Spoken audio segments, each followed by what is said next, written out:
우리가 아는 것을 지키자. 네, 우리가 아는 것을 지키자. 이란 제목으로 오늘 주의 말씀을 증거해 드릴 때에 그 말씀의 주인공이 여러분이 되기를 주의 축원합니다. 우리들이 인생을 살아가면서 알 것을 바르게 알지 못하면 어리석은 사람의 취급을 받게 되는 경우가 있습니다. 알 것을 바르게 알지 못하여서 행동하지 못하였더니 우리를 어리석은 사람 취급하는 경우들이 있는데, 또한 귀중한 것을 귀중한 것으로 여기지 못하면 그 귀한 것이 의미 없는 것이 되고 맙니다. 오늘 부끄럽게도 대표기도하는 자가 귀하신 목사님이라고 3번을 얘기를 해줘가지고 제가 너무 귀한 존재인지 오늘에서 깨달았습니다. 참 감사한데 저는 귀한 사람이 아니라 종입니다. 종은 하찮잖아요. 주의 은혜로 오늘 귀한 존재를 받게 되어서 참 감개무량한데, 저는 그렇게 귀할 만큼 머릿속에 든 지식이나 외모적으로 갖춰진 것이 없습니다. 그러나 그분이 나를 사용해 주셔서 그런 귀한 존재가 되는 줄로 믿습니다. 귀하면 어떻게 해야 된다고요?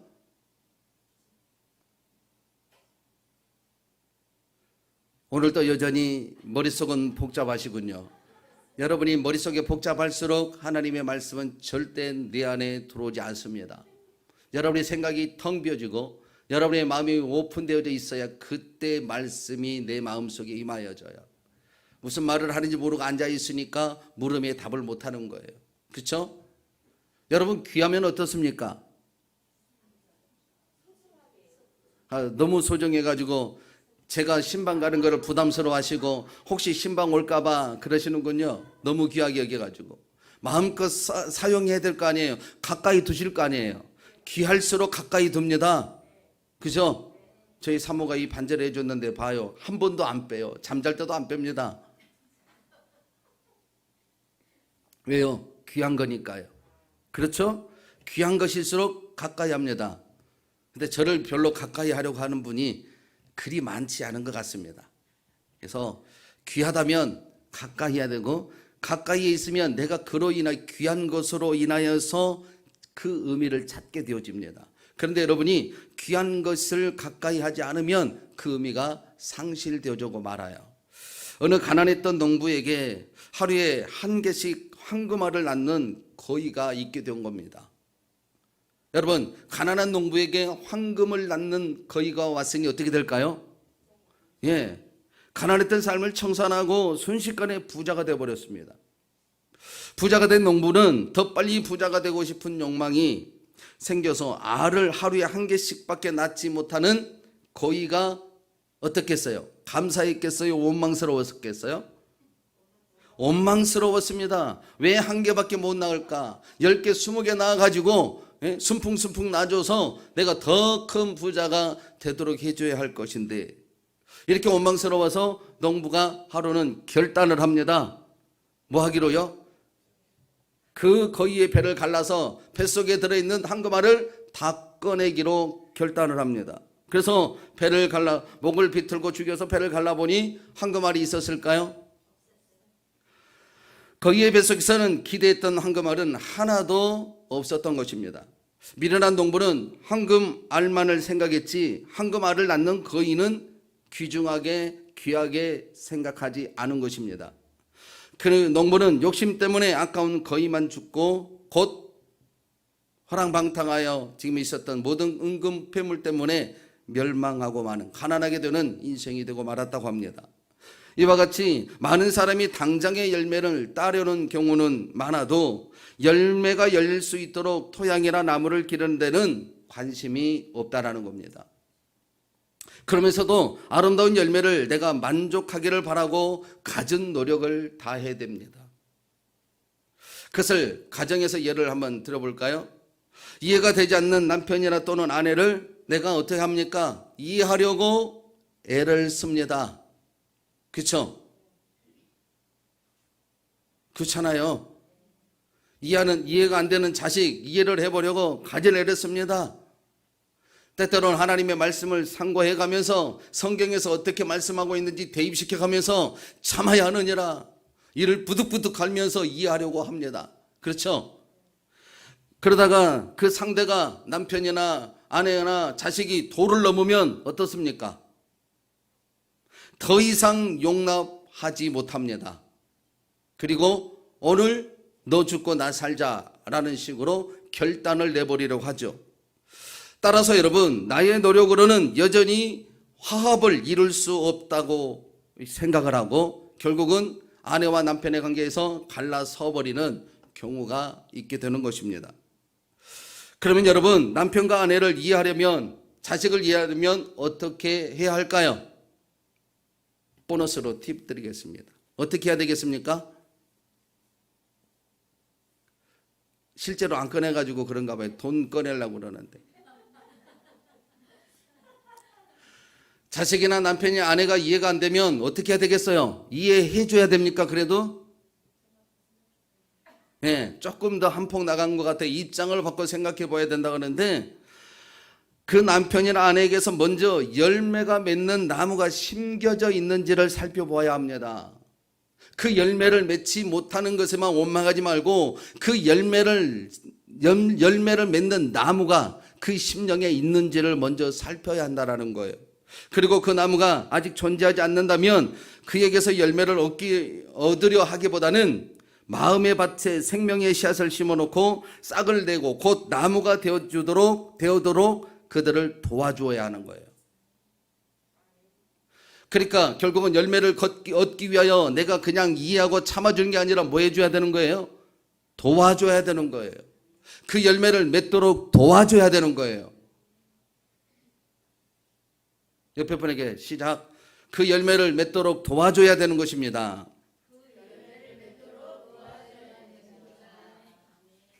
왜요? 그 열매가 심겨져 있어야 그 나무에서 열매가 맺히는 거니까. 그 나무가 심겨져 있어야 그 열매가 맺히는 거니까. 그렇죠? 그렇습니다. 여러분, 어떤 열매를 바란다면 반드시 그 열매를 맺는 나무를 먼저 심어야 한다라는 거예요. 그것이 진리입니다. 우리 삶에도 그런데요. 우리가 아름다운 사회를 꿈꾸고 나름대로의 포부를 품고 열심을 다해 봅니다. 그러나 사탄은 내가 꿈꾸고 이루기 원하는 대로 나아가도록 내버려 두고 있습니까? 결코 그 꿈꾸고 열매 맺는 삶이 되어지도록 내버려 두지 않습니다. 아니, 나를 무너뜨리기 위해서 할 수만 있다면 뭐든 다 합니다. 말씀을 듣지 못하게 만드는 자리라면 뭐든지 다 할 수 있습니다. 생각을 다른 곳에 빼앗기게 하기도 하고 시선이 다른 데 있기도 하기도 하고 다른 더 중요한 것이 내 마음속에 오기도 합니다. 특히 믿는 자들에게 삶에 간섭을 더하지요. 왜요? 왜 그렇게 할까요? 그래야 자기들이 원하는 대로 우리를 마음대로 주장하고 사용할 수 있기 때문인 거예요. 아니, 더 정확하게 말하면 세상에 있는 것들을 중심에 두도록 미혹하게 만들어 버립니다. 오늘 여러분 이 자리에 오셔서도 말씀을 듣지 못하도록 다른 무엇인가에 집중하게 만들어요. 근데 그 누가 한다고요? 하나님이 그렇게 하신 게 아니에요. 내가 오늘 하나님 앞에 예배하는 자인데도 불구하고 사단의 종 노릇을 하고 있고 사단에 의하여 내가 쓰임받고 있는 거예요. 왜요? 내가 그렇게 그들이 사용하도록 허락해 줬기 때문이에요.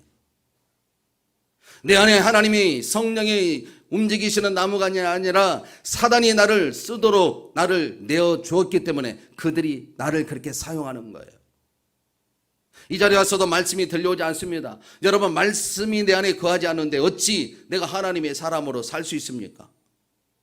하나님이 나와 동행하지 않는데 어찌 내가 하나님이 뜻하신 바를 이루어가며 살 수 있습니까? 결코 불가능한 일입니다. 그런데 우리는 여기 앉아 있는 것으로 인하여 우리는 하나님의 사람으로 살아가려고 합니다. 그래서 주일날 올 때는 먼저 꿀도 드시지 말고 어떻게 마음을 열어놓고 하나님의 말씀을 듣기 위하여 오시라고 내가 여러 번 말씀드리는 거예요. 왜 그런지 아시겠죠? 여러분, 믿는 자들이 그 미혹을 이기지 못하고 받아들이면서 사탄에게 내 삶의 일부를 통치하도록 내버린 경우가 많습니다. 그러면 그때부터 나의 인생을 마음대로 이끌고 다니기 시작합니다. 그러다 보면 내가 선한 마음으로 세상을 살아가려고 해도 주변의 사람들이 나를 가만히 두지 않습니다. 이성을 잃도록 분노하게 하고 열받게 해서 폭발하게 만들어버립니다. 보십시오. 내가 선한 삶을 살아보려고 하지만 사탄의 유혹에 이끌려 그들의 밥이 되어져서 타락한 모습으로 살아가게 되어 있지 않습니까? 하지만 여러분, 우리 하나님의 성령을 우리의 마음속에 견고하게 지키면 그때부터는 다릅니다. 이전에 나를 갈구던 자가 어떤 일인지 모르지만 나를 도와주려고 도움의 손길을 펼치고 있습니다. 환경의 문제가 마치 내가 달려갈 길을 활짝 열어놓은 듯 열려 있기도 합니다. 심지어 생각만 해도 우리 하나님의 도우심의 결과가 주어지기 시작합니다. 얼마나 감사합니까? 왜요? 왜 그런 역사가 일어나요? 우리의 마음에 그리스도의 나무가 심겨져 있기 때문에 그런 열매가 맺히기 시작하는 거예요. 여러분의 삶에 불통이 되기를 원합니까?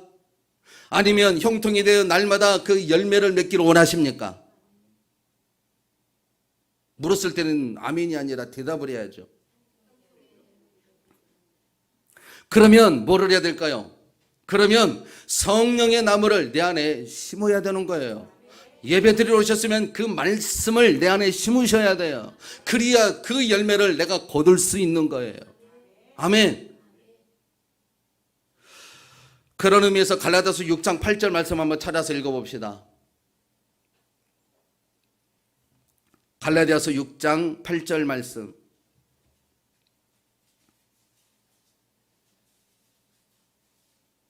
우리 교회 영상에다가 말씀을 올릴 수도 있지만 여러분은 그러면 손가락 까딱도 안 해가지고 책장도 안 넘겨서 찾아오는 것이 졸음이다 보니까 안 졸게 하려고 이 말씀을 찾는 훈련을 합니다. 갈라디아서 6장 8절 말씀 같이 읽어요. 시작. 자기의 육체를 위하여 심는 자는 육체로부터 썩어질 것을 거두고 성령을 위하여 심는 자는 성령으로부터 영생을 거두리라. 아멘. 사단의 권세에 의하여 사단의 나무를 심으면 썩어질 것을 거두고 하나님의 생각, 하나님의 마음을 내 안에 심으면 영생을 거두게 된다라고 말씀합니다. 그러므로 세상에서 선한 영향력을 끼치며 살기를 바라는 사람은 먼저 성령의 나무가 심겨져 있어야 합니다. 그런데 대부분의 믿음의 사람들이 이 나무를 심기보다는 자신이 열심히 노력해 보다가 안 되면 하나님을 믿고 교회도 나가는데 왜 안 되느냐라고 원망 불평을 하기 시작합니다. 여러분, 왜 안 될까요? 왜 힘든 요소가 나의 앞에 펼쳐질까요? 왜 그럴까요? 바로 예수님이 활동하시는 삶이 안 되어 있기 때문인 거예요. 왜 안 된다고요? 오늘 본문에 바로 그것을 설명하고 있습니다. 사도 요한은 하나님의 백성들에게 예수가 그리스도라는 것, 그분이 우리의 죄를 위하여 인간의 몸을 입고 오셔서 우리를 위해 죽으시고 부활하셨다는 것을 설명합니다. 그래서 그분을 믿는 우리가 영생을 얻고 영원한 천국을 상속받게 되었다는 것입니다. 그리고 그분은 우리가 본대로 다시 오실 것이라는 것이죠. 때문에 사도 요한은 우리에게 마지막으로 21절에서 마지막으로 얘기하죠. 마음속에 그것을 마음속에 자라도록 하는 그것을 지키라는 것입니다. 다시 말해서 그것을 마음속에서 자리하도록 아는 것에 뭐 하라는 거예요? 집중하라는 것입니다. 여러분, 이 집중이라고 하는 것에는 뭐가 들어있어요? 내가 내 인격으로 그분을 나의 주로 인정하는 시간이 되는 겁니다. 내가 여기서 아무리 얘기해도 내가 본인이 이 말씀 말고 다른 생각에 뺏기고 다른 어떤 행동을 바꾸려고 하지 않는 거, 그거는 지키는 거 아니에요. 아무리 얘기를 해도 듣지 않는 자이죠. 듣지 않고 그 나무의 성령의 나무가 심겨져 있지 않는데 성령의 열매가 맺힐까요? 절대 안 맺힙니다. 그런데도 나는 변할 생각이 없는 거예요. 내 의지로, 내 감정으로 나는 그걸 원하지 않는 겁니다. 마지막에 21절 말씀, 오늘 그래서 본문의 제목이 뭐라고요? 아는 것을 지키라. 우리가 아는 것이 있다면 그것을 지키는 자가 되어져야 된다. 여기서 지키라라고 하는 말 가운데 뭐가 들어있어요? 너희가 지켜야 그 내가 주고자 하는 생명에 머금을 수 있고 그 생명으로 인하여 너의 삶에 내가 주고자 하는 삶의 환경의 요소의 주인공이 될 수 있다라고 하는 길이라는 거예요. 그리하면 하나님의 사람으로 당당히 살아가며 주께 영광을 돌릴 수 있는 삶이 될 수 있다라는 것입니다. 그러므로 오늘 이 말씀을 듣는 중에 여러분의 마음이 더욱더 새로워지고 사탄의 역사를 끊어내는 시간이 되기를 주님의 이름으로 축원합니다. 축원합니다. 그렇다면 사탄의 역사를 끊어내려면 무엇이 먼저 되어야 하는지 본문을 통해서 살펴보겠습니다. 첫 번째로 사도 요한은 우리의 죄사함과 하나님의 보호하심에 대한 확신을 가지라는 것입니다. 뭐라고요? 우리의 죄사함이 어디에서부터 시작되어졌고 그 하나님의 보호하심은 어느 때 주어지고 있는지에 대해서 확신을 가지라는 거예요. 오늘 본문 18절 말씀을 다시 읽어봅니다. 시작. 하나님께로부터 난 자는 다 범죄하지 아니하는 줄을 우리가 아노라. 하나님께로부터 나신 자가 그를 지키심에 악한 자가 그를 만지지도 못하느니라. 아멘. 사도 요한은 우리가 이것을 아는 자가 되라는 것입니다. 여러분도 이렇게 인식하고 계시지요? 그렇죠? 그렇다면 사도 요한은 다른 많은 것들을 강조할 수 있었는데도 불구하고 왜 하나님께로부터 난 자마다 범죄하지 않아야 된다라는 것을 알아야 한다고 설명했을까요? 왜 이것을 알아야 아는 자가 되어야 한다고 설명했을까요? 일단 그 결론에 앞서 이 구절에서 말씀하는 의미를 살펴보면 예수를 믿으면 예수 믿기 전에 행하던 것과 같은 죄를 계속해서 짓지 않는다라는 것입니다. 그렇죠? 따라서 예수 믿는다고 하면서 예수 믿기 전에 행하던 잘못된 습관을 하나도 버리지 않았다면 그는 예수를 믿는 것이 아닙니다. 그렇죠? 그러한 명제를 우리가 이루기 위해서 뭐 합니까? 내가 그 죄를 떠나서 살아보려고 애를 쓰기 시작하죠. 그렇죠? 그렇지 않나요? 내가 끊어보겠다고, 이거 예수님이 싫어한 거니까 내가 한번 멈춰보겠다라고 애를 쓰지 않습니까? 그게 우리에게 주어지는 과제처럼, 마치 숙제처럼. 그렇죠? 그래서 가전애를 쓰며 내가 승리해보겠다는 것입니다. 물론 그렇게 열심을 다하면 주의 거룩한 생활이 되기도 합니다. 하지만 여러분, 그 열심히 우리는 누군가의 신앙을 이야기하면서 예수 믿는 사람이 왜 그 모양이냐고 판단하는 기준도 된다는 사실 아십니까? 내가 노력하여 뭔가를 얻으면 그것이 누군가를 판단하는 잣대가 되어져서 종지하는 기준점이 되기도 합니다. 그래서 그런 의미에서 오늘 사도 요한은 범죄 아니한다라는 말은 지금도 계속해서 죄를 짓고 있다라는 말로 바꿔서 해석할 수 있을 것입니다. 범죄하지 않은 줄을 안다라는 것은 이 말은 뭐예요? 여전히 나는 오늘 죄를 떠나서는 살 수가 없는 존재라는 것을 간접적으로 설명하고 있는 내용이란 말입니다. 좀 어려우신가 봐요. 여러분, 계속해서 내가 범죄하지 말아야 돼, 범죄하지 말아야 돼. 여러분, 내가 죄를 짓지 않으려고 하는 노력은 무엇 때문에 하는 거예요? 여전히 오늘 내가 죄 가운데 있다라는 거죠. 그렇죠? 그렇잖아요. 나는 오늘 3시간 기도하고 왔어요. 그랬더니 남편은 기도하는 척도 안 해요. 그래서 뭐라 그럽니까? 그랬더니 하나님이 어떻게 기도하는 시간에 너나 잘하세요 그러면서 책망을 하는 거예요. 그러면 어떻게 합니까? 내가 오늘 또 범죄했구나 라는 사실을 알게 되죠. 그렇죠? 열심히 했음에도 불구하고 나는 죄에 속하여서 죄를 벗어날 수 없는 존재라는 것을 그때서야 알아요. 그렇죠? 오늘 그 이야기를 하는 거예요. 우리는 다시는 죄를 짓지 못하는 존재가 아니라는 것입니다. 누구든 이 죄를 떠나서 살 수 없는 게 우리의 인간의 실상이라는 거예요.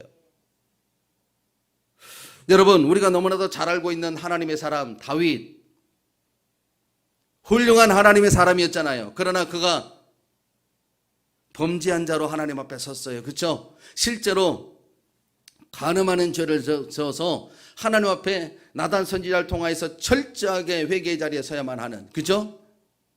철저하게 죄인인 것을 알게 만들어주는 사건이었습니다. 여러분, 이렇게 다윗이 훌륭한 존재였는데 왜 그렇게 그 자리에 갔을까요? 저는 그건 하나님의 섭리라고 생각합니다. 네가 의로움이 아니라 너는 죄인에 불과해 라는 부분을 설명하시기 위해서 그런 거 아니었나? 성경에는 그런 내용 없어요. 제가 느끼기에 그렇게 느껴졌어요. 그래서 그 죄를 다시는 범하지 않기 위하여 하나님의 은혜를 구하고 하나님의 자비를 구하고, 오늘 제가 묵상할 때에 읽었던 여호와 나의 하나님이여 내가 주를 사랑하나이다, 이 다윗의 고백이거든요. 왜 그토록 예수님을 사랑을 고백하며 그 은혜와 자비를 구하며 예수님은 나의 반석이요 나의 산성이며 나의 지키실 모든 방패이십니다 라고 고백을 했겠냐고요. 그분의 은혜가 아니고서는 나는 결코 이 나약한 죄악의 자리에서 벗어날 수 없는 존재임을 고백한 거잖아요. 이러한 마음이 있었던 다윗은 나단 선지자의 책망을 듣고 정신을 차려서 회개하고 돌이킵니다. 이게 너무너무 중요합니다. 예수 믿고 구원받은 사람이 아직 옛 성품, 죄의 습관들을 남아있을 수도 있습니다. 그러나 계속해서 그 죄에 빠져서 지내서는 안 된다라는 것이죠. 그것이 중요한데 왜 그렇습니까? 하나님의 성령이 우리 안에 머물러 계시기 때문입니다. 할렐루야. 죄는 모양이라도 버리라는 주님의 말씀을 날마다 묵상하는 사람들이기 때문입니다. 이것을 우리가 분명히 알고 있는 것입니다. 그런데 여러분, 이 죄를 이기는 것이 내가 결단한다고 해서 이겨지냔 말입니까? 내가 결단한다고 가능해요? 이 죄를 이길 수 있습니까? 아니, 뜻을 강하게 세운다고 해서 죄를 짓지 않을 수 있느냐 말입니다. 물론 그리스도인으로서 청렴함, 거룩함, 진실함은 있어야 합니다. 그것을 지키려는 우리의 의지도 중요합니다. 그러나 우리의 힘으로는 그 죄의 자리에서 결코 벗어날 수 없는 것을 인식하는 것이 더 중요합니다. 왜냐하면 본래 우리는 죄에 속한 죄의 자녀였기 때문입니다. 그리고 여러분, 그의 죄의 값은 뭐라고 그랬어요? 사망이라 있습니다. 이 말은 우리가 살아가면서 죄를 떠날 수 없는 존재들인데 그 값으로 주어진 것이 뭐라고요? 말을 내가 너무 빨리 하는가 봐요. 사망이에요. 죄의 값으로 주어진 것이 뭐라고요? 사망이에요. 옆에 본 얼굴을 다 보면서 사망입니다. 시작.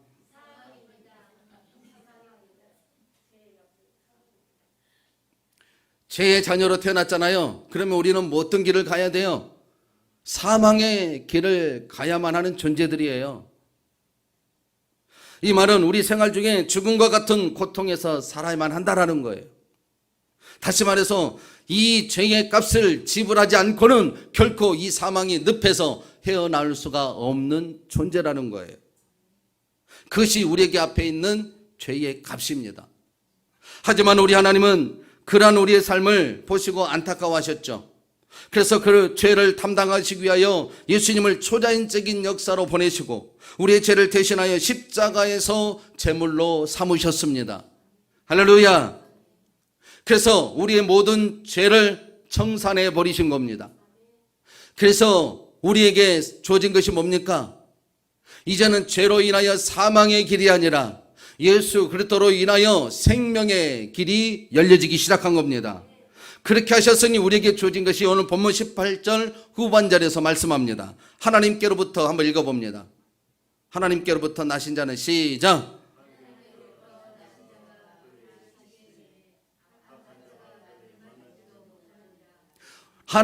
하나님께서 나신 자가 우리를 지키신다는 거예요. 왜 지켜요? 우리의 죄의 값이 하나님께로부터 난 자가 해결해 버리셨기 때문이에요. 여러분, 내 능력이 아니라 하나님께로부터 나신 자가 내 죄를 청산해 버리셨기 때문에 그때부터 악한 자가 우리를 만지지도 못하게 보호하신다라는 거예요. 그러면 하나님께서부터 나신 자가 누구입니까? 바로 예수님이세요. 따라서 이 말은 내가 결단한다고 되는 것이 아니라 예수 그리스도가 내 안에 거하시고 나를 지키신다는 확신이 있을 때 우리가 죄로부터 승리할 수 있다라는 거예요. 할렐루야. 그러한 기준이 오늘 여러분의 심령에 충만하기를 주의 이름으로 축원합니다. 왜요? 그리하면 여러분의 삶이 완전히 달라지기 시작하기 때문입니다. 그 예수 그리스도 안에 내가 머물러 있고 예수님의 나와 동행한다는 사실, 그래서 내가 더 이상 죄의 삶이 아니라 사망의 삶이 아니라 생명의 삶인 것을 알게 되기 때문입니다. 사도 바울이 이것을 알죠. 그래서 그렇게 얘기합니다. 사망아 내가 쏘는 것이 어디 있느냐? 네가 나를 사망의 길로 인도해 갔지만 나는 예수 그리스도의 생명으로 새로운 존재가 되어졌는데, 그리스도 안에 새로운 피조물이 되어졌는데 더 이상 너희는 나의 삶 속에 사망하는 힘이 잃어버릴 것이다. 이 얘기를 하는 거예요. 얼마나 믿음이 강합니까? 여러분, 이렇게 우리가 예수 그리스도 안에 그리스도의 나무가 되어져 있으면 우리에게는 주어진 것이 있는데 그 다음부터는 확신이 있습니다. 그렇게 그런 사실을 살아온 사람이 있는데 요셉입니다. 창세기로 가서 한번 찾아볼게요. 창세기 38장 2절 3절을 한번 읽어봅니다.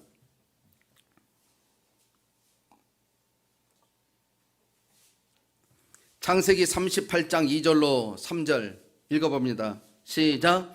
여호와께서 요셉과 함께 하심으로 그가 형통한 자가 되어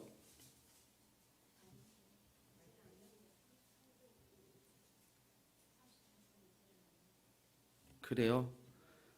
제가 장절을 잘못했는가 봐요. 일단 제가 한번 원고를 읽어드릴게요. 여호와께서 요셉과 함께 하심으로 그가 형통한 자가 되어 그의 주인 애굽의 사람의 집에 있으니 그 주인이 여호와께서 그와 함께 하심을 보며 또 여호와께서 그의 범사에 형통하게 하심을 보았더라. 이렇게 말씀하는데 요셉이에게 하나님이 함께 하셨으니 뭐 했다고요? 형통한 자가 되었다라는 거예요. 그리고 요셉이 애굽의 보디발의 집으로 팔려갔는데 그 보디발이 어떻게 한다고요? 요셉의 형통함을 보았어요. 근데 그 형통함이 어디에서 주어진 걸 알아요? 하나님께서 주어졌다는 사실을 알게 되었다라는 겁니다. 그거 찾으시라고 고생하셨네요. 39장 2절로 3절이랍니다. 저는 39를 38로 쳤나 봐요. 그래서 가족들에게 버림받고 애굽에 팔려간 요셉을 하나님이 긍휼을 베푸셨죠. 그랬더니 요셉이 형통함을 이루고 그것을 보았던 보디발이 요셉을 어떻게 합니까? 자신의 가정이 하나님의 은혜로 뭐해지길 원해요? 형통해지길 원해요. 그래서 요셉을 총무로 세운 거예요. 가정의 총무로. 그렇게 잘 지내고 있는데 보디발의 아내가 요셉에게 유혹을 합니다. 그죠? 이제 유혹을 했는데 요셉이 그의 유혹에 어떻게 대처하는지 39장 9절에 봐보세요. 39장 9절 시작. 이 집에는 나보다 큰 이가 없으며 주인이 아무것도 내게 금하지 아니하였어도 금한 것은 당신뿐이니 당신은 그의 아내임이라. 그런즉 내가 어찌 이 큰 악을 행하여 하나님께 죄를 지으리까. 지금 요셉은 이 자리까지 하나님의 긍휼로 인해 모든 것을 누리게 되어졌다. 그렇죠? 내가 그 하나님, 그렇지만 그 모든 것을 누리게 해주신 그 하나님 앞에 죄를 어찌하여 짓겠느냐. 지금 보디발이 나의 총무를 시켜줘서 모든 걸 누리게 했다라고 얘기하지 아니하고 하나님으로 인하여 내 삶의 아름다움을 채우게 되어졌음을 고백하고 있습니다. 그렇죠? 아까도 제가 얘기했습니다. 이 죄를 청산해 주시는 구원의 은총을 아는 하나님의 은혜를 아는 자면 내가 그 죄를 애써서 죄의 삶을 떠나려는 것이 아니라 하나님의 은혜를 내가 입술로 고백하는 자가 되는 겁니다. 할렐루야. 그래서 그 하나님 앞에 죄를 지을 수 없다라고 얘기합니다. 여러분, 하나님이라고 하는 가치의 나무가 요셉의 중심에 있을 때에 그는 큰 유혹을 이기게 된 것입니다. 유혹은 내가 이기는 게 아니라 내 안에 계신 예수 그리스도의 은혜입니다. 할렐루야. 그것이 바로 주님의 보호하심이에요. 오늘 본문에서 그를 악한 자가 만지지도 못하도록 보호하신다고 그러죠. 왜 보호하세요? 하나님의 은혜가 그 안에 머물러 있으니까요. 예수 그리스도의 사랑이 그 안에 머물러 있으니까요. 사랑하는 성도 여러분, 우리는 세상의 죄의 종으로 시작하였기 때문에 주님의 도우심이 없이는 죄로부터 결코 자유할 수 없는 존재들입니다. 다시 말해서 우리들이 죄를 짓지 않을 수 있는 것은 나의 믿음이, 나의 능력이 탁월했기 때문이 아니라 하나님께로부터 나신 예수 그리스도께서 나를 지켜주시기 때문인 것입니다. 할렐루야. 그러므로 나는 할 수 있다, I can do it 외치지 마시고 내게 능력 주시는 자 안에서 내가 모든 것을 할 수 있느니라 라고 고백하는 자가 되어야 하는 것입니다. 그렇게 고백하는 자는 예수님께 어떻게 하겠어요? 집중합니다. 그렇죠? 하나님의 말씀에 집중합니다. 그 말씀이 내 삶의 중심이 되기를 원하고, 그래서 그 말씀을 듣기 위하여 오늘 이 자리에 오신단 말이에요. 그렇지 않는 자는 여전히 내가 하던 대로만 합니다.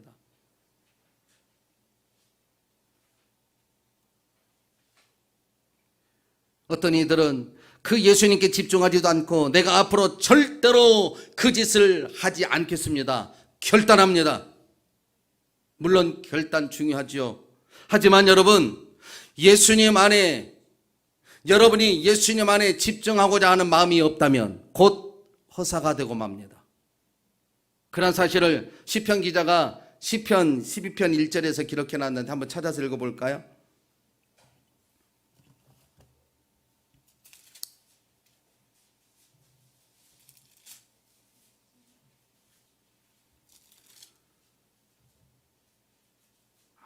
제가 또 잘못 적었나 봐요. 118편 1절인가? 한번 읽어볼게요. 여호와께서 집을 세우지 아니하시면 세우는 자의 수고가 헛되며 여호와께서 성을 지키지 아니하시면 파수꾼의 깨어 있음이 허사로다. 시편 기자는 이렇게 얘기를 했어요. 나중에 한번 찾아볼게요. 제가 다시 정정하도록 하겠습니다. 여호와께서 우리 안에 예수님께 집중하고자 하는 마음이 없어요. 그것을 뭐냐면 여호와께서 집을 세우지 아니하시면 세우는 자의 수고가 헛되며 여호와께서 성을 지키지 아니하시면 파수꾼의 깨어 있음이 허사로다. 장절을 모른다고 이단이 될 수는 없으니까 찾아서 한번 혼내버리라 하지 말고 찾지 마시고 집중하시라고. 제가 실수했다고요. 이렇게 죄 많은 실수 많은 인간이라고요. 그러니까 인간은 예수님 은혜 없이는 살 수 없는 존재인 것을 정확하게 드러나잖아요. 이게 귀한 분이 아니에요. 종이에요, 종. 그 말씀을 찾아서 확인하는 게 중요한 게 아니라 이 말씀을 내 안에 없으면 내가 어떤 존재를 인식하는 게 더 중요하다고. 이제는 내가 말씀을 찾아서 올려놓을까 봐 자꾸 쳐다보고 자꾸 책장 넘기고. 여러분, 하나님이 내 마음에 계시지 않으면 허사라는 거, 이게 더 아는 게 중요하다고요. 예수님의 은혜가, 예수님의 자비가, 예수님의 긍휼이 내 인생에 왜 필요하신지 아시겠습니까? 내 죄사함과 주의 보살핌이 누구에게서 시작됐는지 이제는 아시겠습니까? 그렇다면 그 안 것을 어떻게 해야 될까요? 21절에서 어떻게 하라고 그랬어요? 아는 것을 지키라는 거예요. 머리로만 알고 있지 말고 내 삶으로 인식하고 그분의 통치하심 속에 머물러, 그 안에 머물러 있으라는 거예요. 죄 사함을 해주신 분이 누구예요? 우리는 죄의 값으로 사망의 삶을 살아가야지만 그 죄를 청산해 주신 분이 누구라고 인식을 해야 되냐고요? 예수님이요. 그리고 그분이 그 죄를 청산했기 때문에 보호해 주신다는 확신이 내 마음속에 있어야 한다고요. 그것을 지키는 자가 되어야 그 하나님의 말씀이 생명이 되어 우리 삶을 윤택하게 해주신다는 거예요. 머릿속으로는 알고 있어요. 삶 속에는 그분이 내 삶의 주인이 아니에요. 그렇죠? 주인이 될 수가 없어요. 그러면서 뭔가 실수를 하면 내가 한번 지켜보겠다라고 결단합니다. 그러나 여러분, 그 죄의 값은 사망의 삶을 청산하는 길은 나의 어떤 노력도 그 사망을 청산할 수 있는 길이 되지 못한다는 거 분명히 아시기를 바랍니다. 그래서 여러분이 분명히 지켜나가면 우리 예수님께서는 악한 자들이 우리를 만지지도 못하게 하시겠다고 약속하셨고, 그리하면 우리가 예수 그리스도를 믿는 믿음의 확신 속에 삶을 살 수 있습니다. 그러면 그 믿음이 주님을 기쁘게 해드리는, 믿음의 삶이 되는 겁니다. 여러분 모두가 그런 삶이 되기를 주의 이름으로 축원합니다. 두 번째로 우리가 알아야 하는 것은 두 번째로 우리가 하나님께 속한 자라는 것입니다. 오늘 본문 19절에서 읽어볼게요. 19절 시작. 또 아는 것은 우리는 하나님께 속하고 온 세상은 악한 자 안에 처한 것이며. 우리가 무엇을 알아야 한다고 합니까? 우리는 하나님께 속한 하나님의 자녀라는 사실이죠. 우리가 세상에 속하지 않았다라는 것입니다. 여러분에게 이 확신이 있기를 주의 이름으로 축원합니다. 그런데 여러분, 그에 앞서 모든 사람이 죄를 범함으로 하나님의 영광에 이르지 못한 상태였다는 사실도 결코 잊지 말아야 합니다. 여러분, 우리는 본래 하나님의 진노의 자녀였다고 했습니다. 하지만 하나님이 그러한 우리에게 예수님을 보내시면서 자비와 긍휼을 베푸셨습니다. 예수님은 하나님의 뜻을 따라 세상에서 우리를 건지시려고 우리 죄를 대속하기 위하여 자기 몸을 십자가에 던지셨습니다. 그래서 우리에게 주어진 하나님의 진노를 거두셨죠. 그리고 우리는 그를 믿는 자마다 멸망하지 않고 영생을 거두는 자리로 옮겨진 바 되었습니다. 따라서 우리는 예수 그리스도를 믿는 믿음으로 죄악된 세상에서 건짐을 받게 되었고, 이제는 세상이 아니라 하나님께 속한 자가 되었습니다. 이 확신이 요한 1서 전체의 가장 중요한 요소이고요. 그래서 이 확신이 계속하여 1장부터 계속 하나님께로부터 난 자, 하나님께 속한 자라는 것을 사도 요한은 설명하고 있습니다. 이 확신을 위해서 사도 요한은 하나님께로부터 난 사람이 어떤 사람인지 분명히 증거하고 있습니다. 다시 말해서 하나님을 사랑하는 사람, 계명을 사랑하는 사람, 세상을 이기는 사람, 하나님의 증언을 믿는 사람, 내 안에 주님을 모시는 사람이 바로 하나님께로부터 난 사람인 것을 자각하는 자라는 겁니다. 그래서 우리 주님은 그런 확신을 우리에게 주시려고 이사야 43장 1절에서 말씀하죠. 찾지 마세요. 혹시 없을 수 있으니까. 또 장절이 틀릴 수 있으니까. 근데 이거는 분명한데 제가 알고 있는 말씀이라. 이사야 43장 1절에 너는 두려워하지 말라. 내가 너를 구속하였고 내가 너를 지명하여 불렀나니 너는 내 것이라. 이렇게 말씀하였습니다. 너는 내게 속한 사람이다 라고 분명하게 말씀하셨어요. 그러니 우리는 어떻게 된다고 말씀합니까? 중요하니까 찾아볼게요. 이사야 43장 2절 한번 읽어볼게요. 2절. 우리는 하나님의 것이 되어졌으니 하나님이 우리를 어떻게 하시는지에 대해서 2절 한번 읽어볼게요. 시작.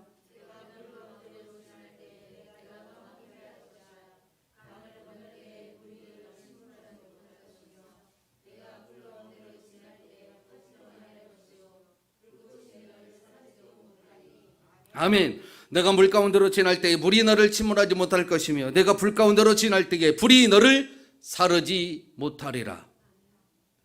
분명하게 보호하시는 일들을 기록해 놓으셨잖아요. 그럼에도 불구하고 내 생활은 어디에 집중되어 있습니까? 요새 이 청년들을 보니까요, 세상에서 만족을 주는 것에 집중되어 있더라고요. 술, 담배 또는 오락, 게임, 그렇죠? 틈만 나면 거기에 머물러 있습니다. 그러니 하나님의 말씀이 들려올까요? 들려올 리가 만무합니다. 그들의 심령에 대해 우리 주님은 마가복음 4장을 통하여서 말씀해 주는데요, 말씀이 뿌려는 마음의 밭에 대해서 의미로 말씀하는데, 그리고 그 마음의 밭에 따라서 열매가 다른 결실이 있다라고 말씀합니다. 먼저 길가밭에 보니까요, 마가복음 4장 15절에 보면 길가밭은 마음이 세상으로 향하여 있는 상태를 말하는데, 그 말씀을 들었을 때에 사탄이 와서 즉시로 와서 그들에게서 뿌려진 말씀을 빼앗는 것이라고 얘기를 합니다. 내 마음이 세상의 것들로 되어 있더니 하나님의 말씀이 오늘 이렇게 뿌려져요. 근데 그 말씀을 즉시로 와서 사탄이 다 가지고 가버린다라는 거예요. 그 말씀이 싹이 나고 뿌리를 내려서 나무가 되어지도록 내버려 두지 않고 가져가 버린다라는 거예요.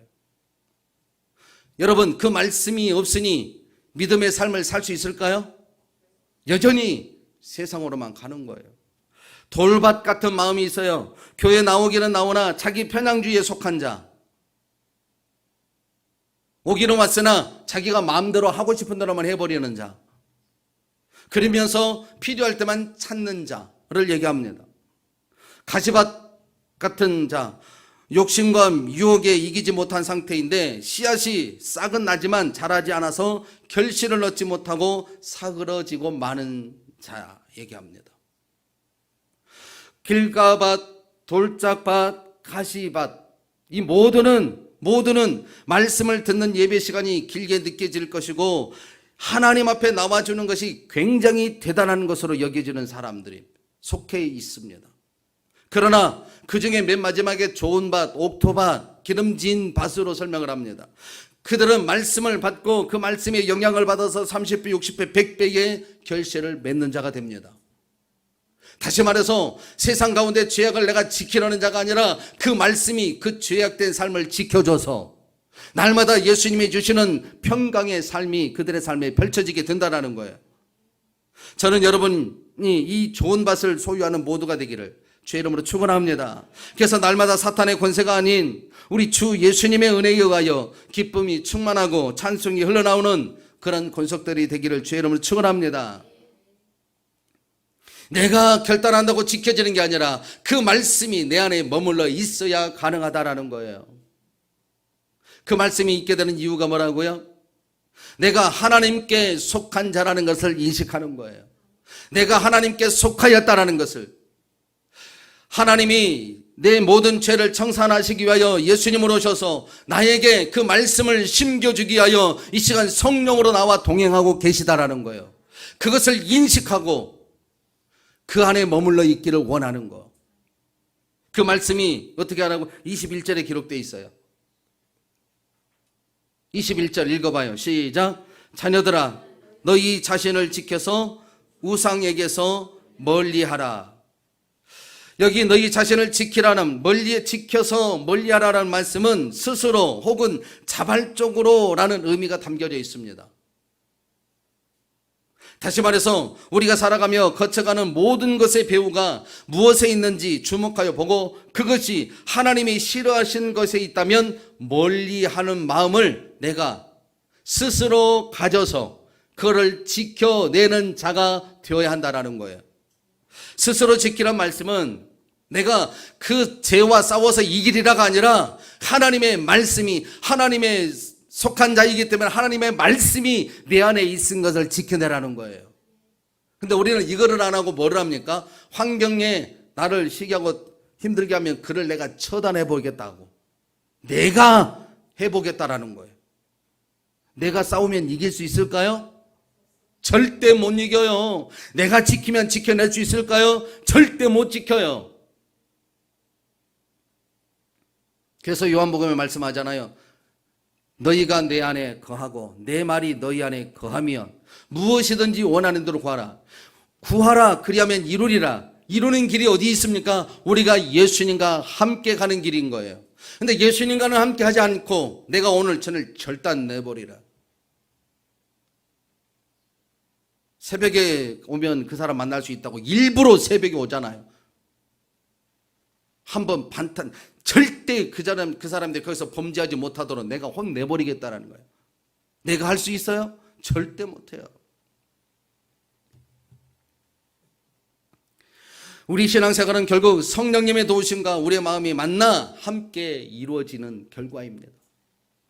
내가 이뤄내는 게 아니라 내가 결단하고, 어떤 결단이요? 싸워서 이기려는 결단이 아니라 주의 말씀 안에 거하는 결단, 주님의 사랑 안에 머물러 있기는 원하는 결단, 그것을 내가 자원하는 마음으로 결단하고 그 자리에 있기를 원할 때에 성령께서 나를 그 자리에 말씀의 능력으로 부어주셔서 나를 사용하시는 거예요.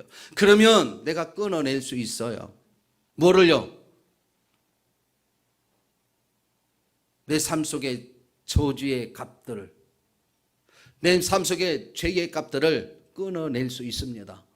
죄의 값, 사망의 길이잖아요.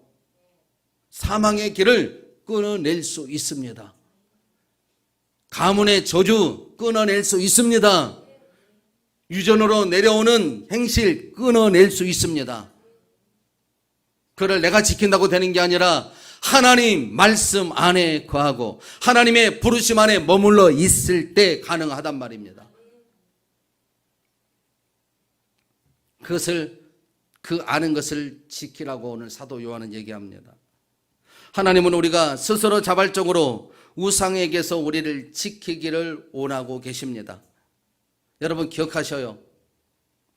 자발적으로 우상에게서 멀어지기를 원하는 마음이 있어야 하나님의 도움이 시작된다라는 거. 강제로 우상에게서 멀어지도록 인도하신 분이 아니라고. 지난주에 제가 게임에 대해 설명했잖아요. 그때 청소부 이렇게 찝어다가 이렇게 옮겨놓는 그런 게임이 있었는데 우리 하나님은 절대로 그렇게 안 하신다고. 왜요? 우리의 인격을 소중히 여기기 때문에. 그래서 우리가 자발적으로 그 안에 머물러 있기를 청할 때에 우리 하나님 우리를 그렇게 사용하신다는 거예요. 여러분 안에 그런 마음이 없으면 절대로 졸음이 찾아오는 거 받아들이면요 절대로 예배 시간에 졸음을 떠날 수 없어요. 내가 자원하는 마음으로 예수님 내 이 졸음을 내게서 멀게 하여 주옵소서. 그렇게 예수님을 의지하고 예수님이 주시는 그 능력 안에서 이기려고 해야지. 오는 그대로 받아들이면 절대 이길 수 없습니다. 딴 생각이 들어서 하나님 말씀이 안 들려오잖아요. 하나님의 말씀이 내 안에 거하지 않으면 세상의 사망의 늪에서 우리는 벗어날 수 없는데 그래도 말씀이 안 들려와도 그냥 하루만 앉아있다 가는 거예요. 그것을 청산하기 위해서 예수님을 보내셨는데 그러한 삶에서 벗어나게 하려고 예수님을 십자가에 죽이시고 우리에게 생명의 길을 열어놓으셨는데 우리는 그걸 소중히 여기지 않아요. 여러분 안에 이 예수님이 인도하신 거, 예수님이 보배롭게 여겨주시는 것들을 지켜낼 때에 여러분은 하나님이 인도해 가시는 생명의 길에 있음을 알게 됩니다. 그때서 비로소 어떻게 합니까? 야, 나의 나된 것은 별로 없는데 주의 은혜로 내가 삶을 살아갈 수 있구나. 예수님의 은혜가 아니면 살 수가 없구나. 이렇게 고백하게 됩니다. 그런 자들의 입술에서 원망이 나오겠습니까? 불평이 나오겠습니까? 나오는 것이라고는 감사밖에 없습니다. 감사밖에 없어요. 그냥 범사에 감사하라니까 감사의 조건을 찾아서 감사하는 게 아니라 오늘 내가 예수님과 동행하는 그 자체가 너무너무 감사하다. 감사한 것밖에 안 남아요. 그렇잖아요? 죄에 속하여 영원히 사망의 길로 가며 사망의 일들을 내가 살면서 나타내야 내가 하나님이 나를 바꿔주셔서 사망이 아니라 생명의 길로 세워주시니 많은 사람들이 나와 함께 하려고 하고 나의 도움이 되려고 하고 그들과 화친을 맺으며 아름다움의 영향을 끼쳐나갈 수 있도록 해주시는 거예요. 그런 삶을 살고 있는 내 자신을 볼 때에 어떻게 해서요? 감사밖에 없죠. 그러지 않겠냐고요.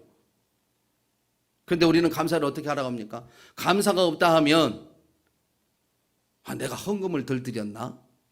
이렇게 얘기합니다. 그게 아니죠. 헌금은 진짜 내 안에 있는 모든 삶이 내 은혜로 내 능력으로 되어지지 않는 것을 알 때에 표현하는 것이잖아요. 그 먼저 내 안에 예수 그리스도가 전부가 되어져 버려요.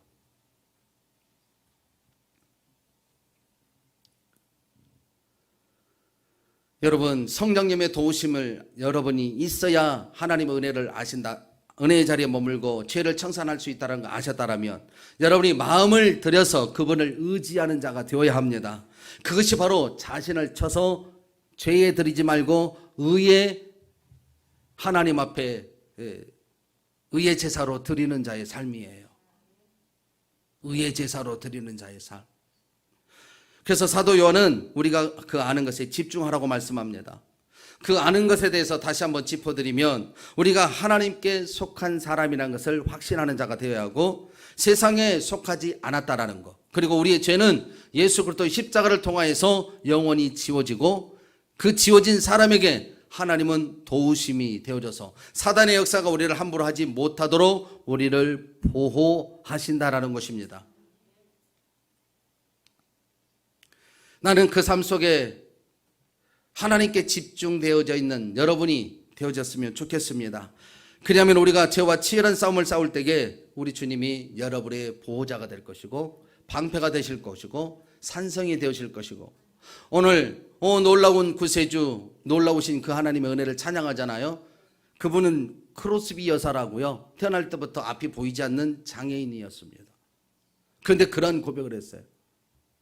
내가 종일 걸어가도 피곤치 아니하고, 내가 힘겨울 때 우리 주님이 오셔서 나를 큰 바위로 덮어주시고 피할 길을 예비해 주신다. 그분은 하나님이 전체가 되어져 버렸기 때문에 시를 써서 그 곡을 붙여서 찬송가로 오르게 된 겁니다.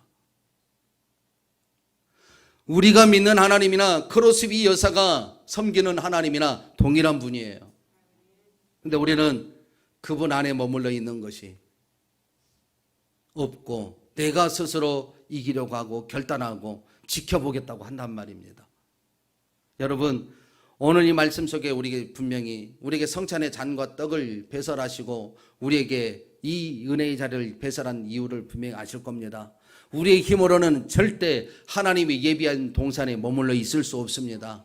그래서 예수님의 보혈, 십자가에 죽으시는 그 의미를 우리 가슴속에 다시 새기고, 그래서 그 은혜로 말미암아 내가 살아가는 존재로서 감사의 조건으로 하나님께 영광을 드리는 삶이 되기 위하여 오늘 성찬의 잔을, 떡을 배설하여서 그 의미를 먹고 마시자라는 겁니다.